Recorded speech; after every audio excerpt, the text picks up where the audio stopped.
And welcome to Pulp Mythos. I'm Brian here with Larry and Spencer, and we're going to be discussing American Horror Story double feature, season 10, Red Tide, episode 4, Blood Buffet. It is that long of a title. If you're not hit the sub button, please do so and leave a comment. That would help the channel. Let's start with. We were saying before we started recording that, well, at least Spencer had brought up the fact that he thought this was probably the weaker of the episodes. And I have to agree. I don't think a whole lot happened. I mean, there's things to discuss, definitely. This was a flashback episode. We basically got some origins of how these um, artists got the pill and where the pill came from, and just sort of how things unfolded. We did get some answers, but I didn't expect the entire episode to be the flashback, but it was. You want to elaborate? I know, Spencer, you were starting with that. Yeah, yeah. I didn't say it was weaker. I said it was boring. But to me, like I think this would have made a better third episode as opposed to a fourth episode. I think ending episode 2 on the cliffhanger with Alma eating the rabbit. I think if you would have made this one like episode 3 and then showed the flashback as to what it does, why it's changing these people, and then go to last week's episode this week, and then you pick back up with Alma. I think the order of it made this episode, because now I already know what's going on with Alma. I already know, what their plans are. To me, it was misplaced as far as this episode, because at this point, like, yes, I want to know, more about the chemist, but I also was getting to the point where I didn't care. Like, I felt like it was unimportant to the story. So I just figured they were just going to keep trucking along. So it kind of threw me for a loop that they put this one in. But even storytelling wise, I thought the Belle Noire part of the story was the most interesting. And I love Macaulay Culkin in this so far, but the person who was centrally focused around the chemist, I didn't give a shit. So it just was, like you said, weaker of the episodes, in my opinion, so far. But I think it's important, but they could have broke it up and kind of put little parts in other episodes instead of focusing it all into one episode.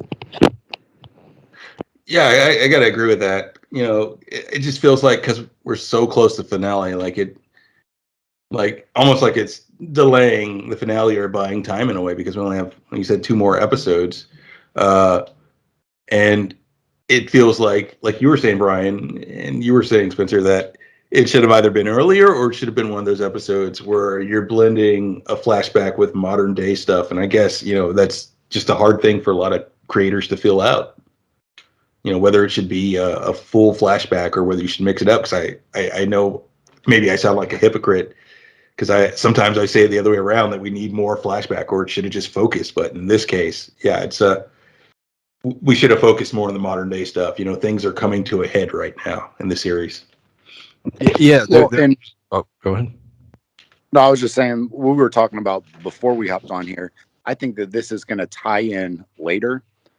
They went into her whole military background and stuff, and I think that this is going to be more important later, because I think the second half of this season is going to tie more into like military, and because it's about aliens. So I think that it's going to tie more into this and give more of a past with her.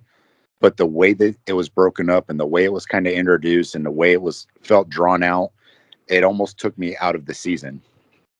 I think I was so wrapped up in Harry and, like I said, and his family and what was going on last week, that this episode, it's like you said, it's almost like putting on the brakes and going back. But nothing that significant happened in the episode to make me be like, oh shit, So that the boring, it was. That's a good descriptor. I mean, the performances were solid as usual. I was a little more interested in Belle Noire, because we didn't know anything about her, and now we know about her being this writer. And the biggest reveal, I think, is Mickey, Macaulay Culkin's character. He's not just a bystander who's trying to get along in their world. No, he's a guy who was involved at the beginning. He's sort of the original dealer, From if the you jump. will. Yeah. What y'all think about that? That was probably arguably the big reveal of the episode. Oh, go ahead, Larry. I was just saying, yeah, and I kind of like that spin, whereas you kind of felt sorry for Mickey early on because it seems like everybody was crapping on him and he was just never getting a chance, and he's got all these problems and everything, so you kind of felt sorry for him. But after this episode, like you said, not at all, because he's the genesis of this, and it makes more sense for Belle to treat him really crappy because she is what she is because of him. Well, I guess bad and good in a lot of ways. Well, too, it's one of those things where we were talking about.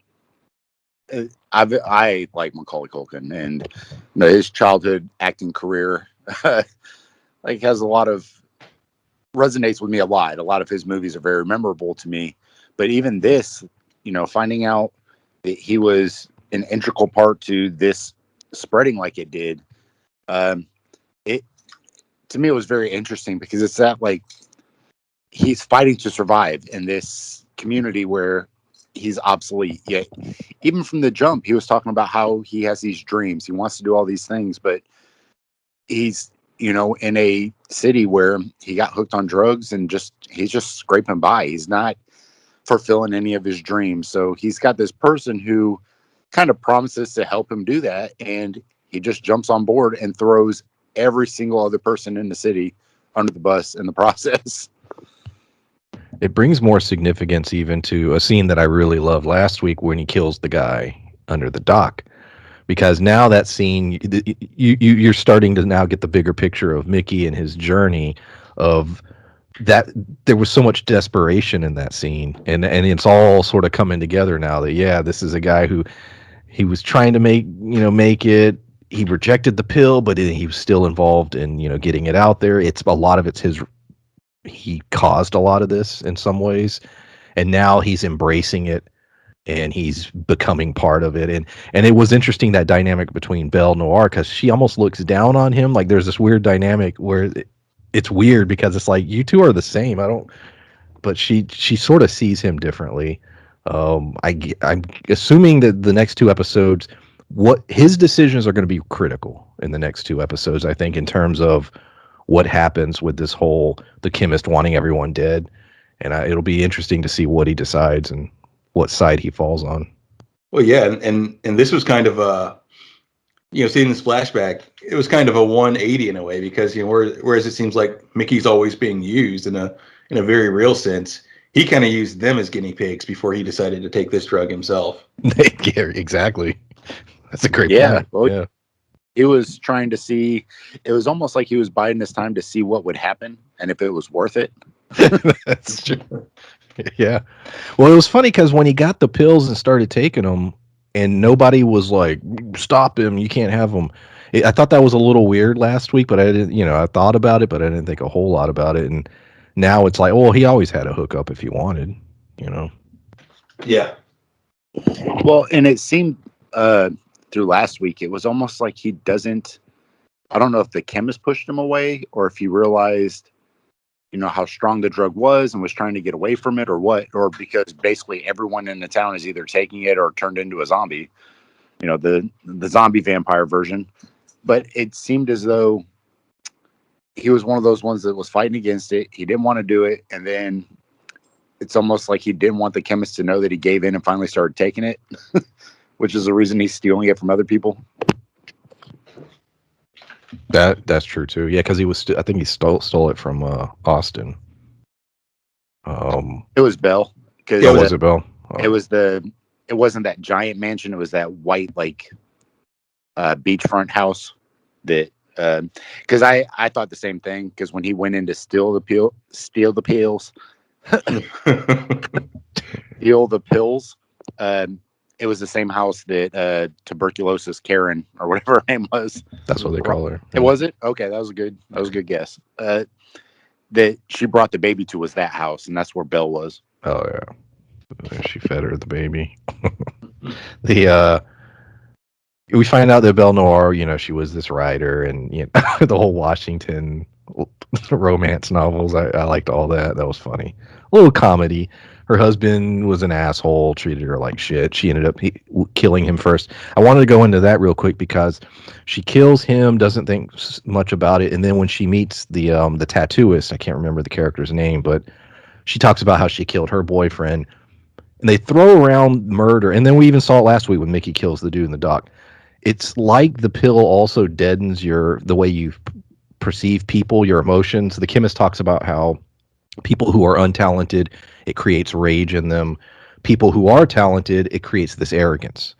And almost, so in other words, they truly do look at people, it seems, and perceive people differently and beneath them. Yeah. And so killing just doesn't bother them. Well, look at the conversation that Alma had with Harry about how their mom's not that really good of a mom or not that good of a wife. We should just leave her. When are we going to leave her? Who cares about mom? And, prior to that episode, before she took the pill, she was mad at her dad for being kind of absent. Her mom was her person. And her mom even, I don't know that she faked falling down the stairs in episode 3, but it sure did feel like it was over exaggerated, but then they were worried about her because she's been under a lot of stress. But, her mom's been saving her this whole time, taking after her, and she's just ready to throw her mom under the bus because she doesn't care about her mom anymore. So like you said, the whole arrogance thing, that conversation about not being great, being the greatest. And it goes along those lines throughout this episode that, Belle Noire killed her husband, which I felt zero empathy for because that dude was a piece of shit. But then after that, like you said, her looking down on Mickey, her looking down on everybody else because they're not at the same station of life as she is. That arrogance is very prevalent throughout the series. Yeah, that makes me wonder if, like, while he's on these pills, if Harry's wife would be able to reach out to him at all, because I think, like, we haven't. It seems like he feels a little bit for them because he seems to be concerned with keeping his family together. But That's true. is there any actual empathy there, or is keeping this family together part of his idea of success? Part of the mechanics of I think you're right. Yeah, because it's like it's almost robotic. And like his actions, like he thinks she needs to be there, but I don't know. He's only saying what he needs to say Yeah. to keep her around. Yeah, I don't know that he really care. I mean, we'll find out in 2 episodes. She's been gone for 2 episodes. That's another crazy thing.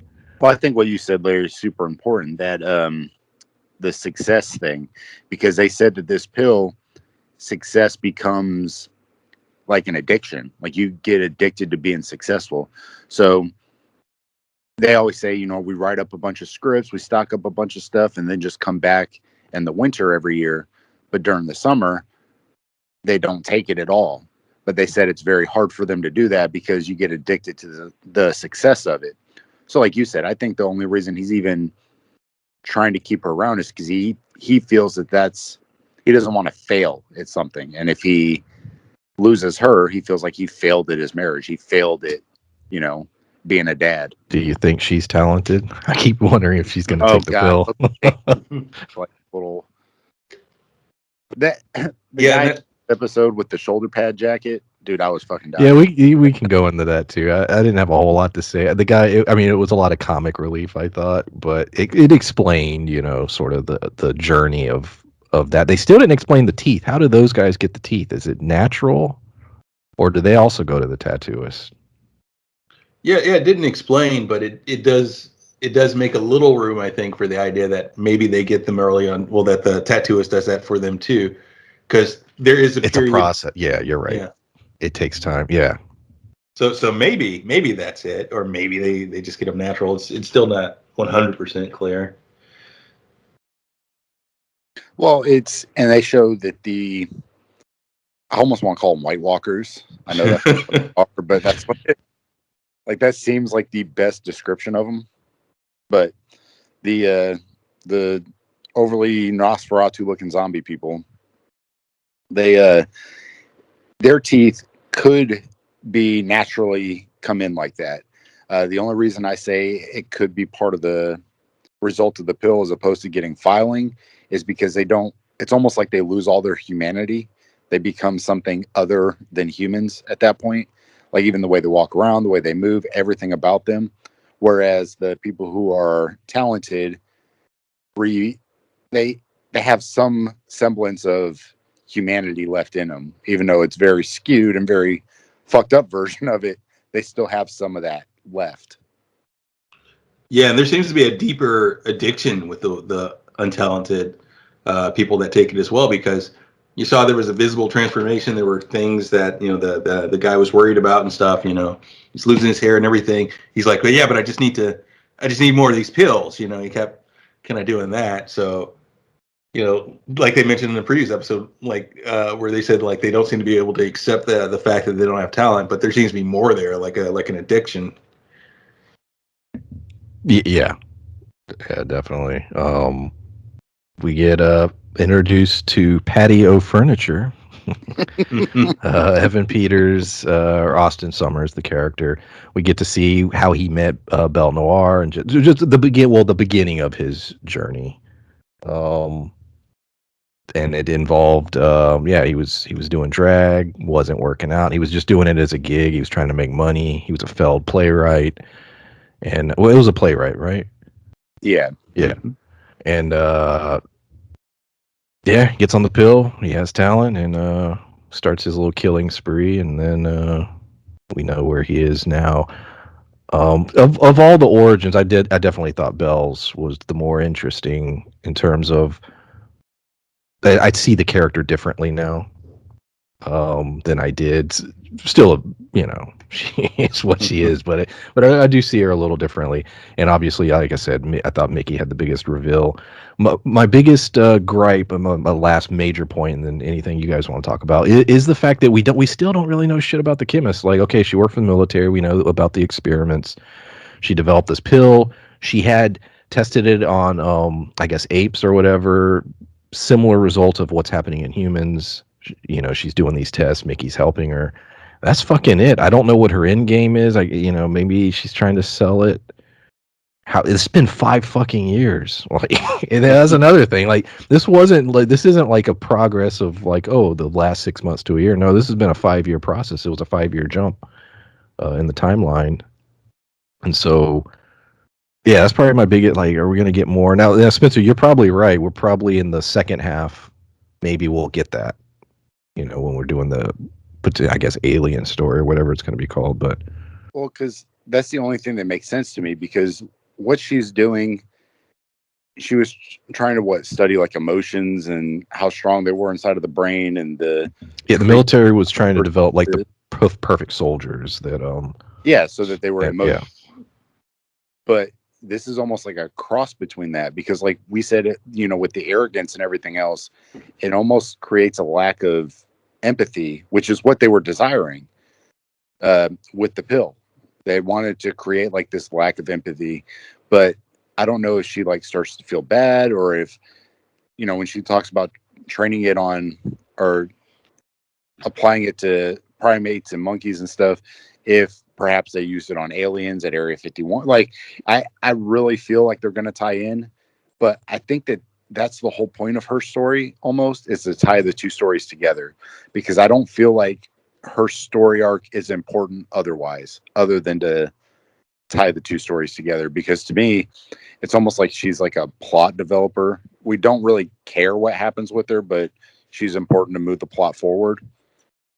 Yeah, it does feel like she's potentially the thread between these plots, and that makes me wonder if it's something like, because you mentioned her motivation, Brian. Like, what is her motivation? And that very well could tie the plot together, because it's odd that she would move to the middle of nowhere, and that she doesn't want any big Hollywood ties or anything, where she could make a fortune off that. It could still be like an internal industry secret of some kind, but she wants to be left alone. She doesn't seem to be too concerned about making a great deal of money. Like, we never went into them like paying her thousands of dollars or how much she's getting from this. So, like, is this perhaps like is she perhaps still working for the military? Is this like an off the books sort of experiment she's doing in this small town so they can cover it? Like, are we dealing with like sort of a sci-fi, what's the other show we Snowfall? Are we dealing with like a sci-fi Snowfall scenario here?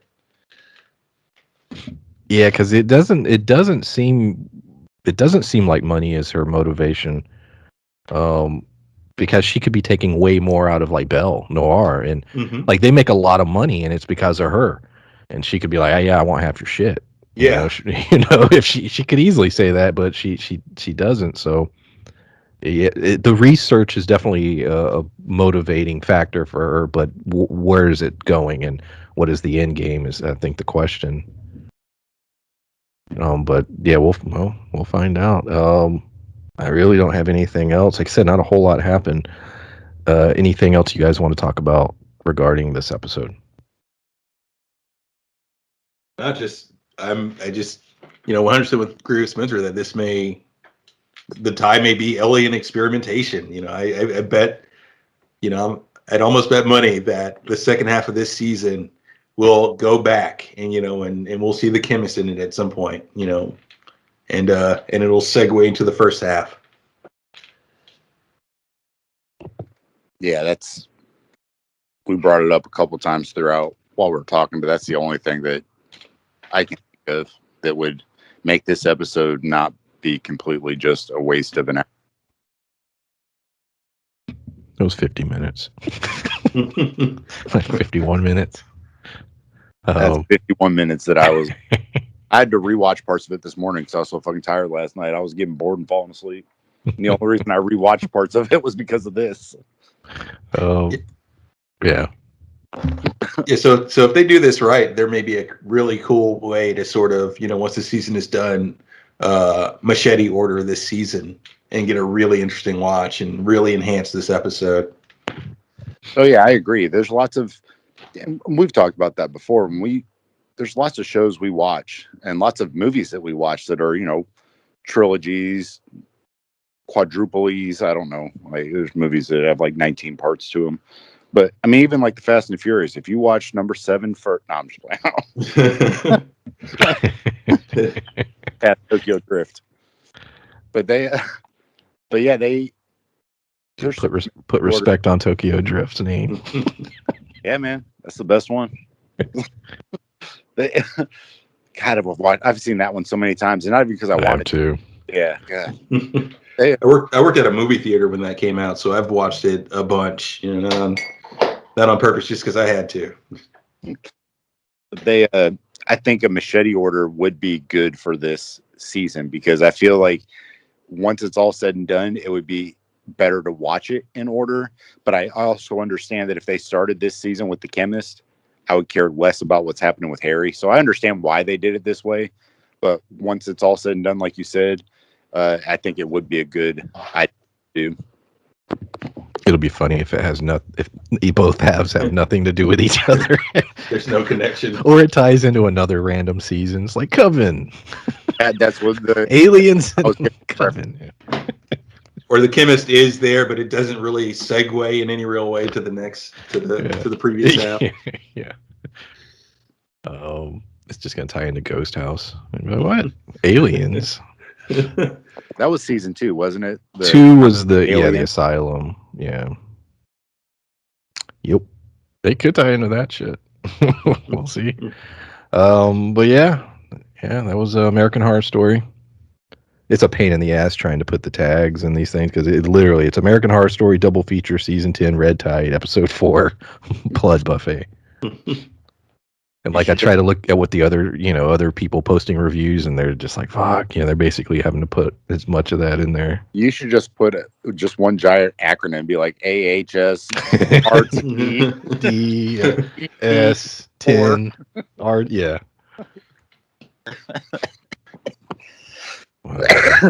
That'd be funny.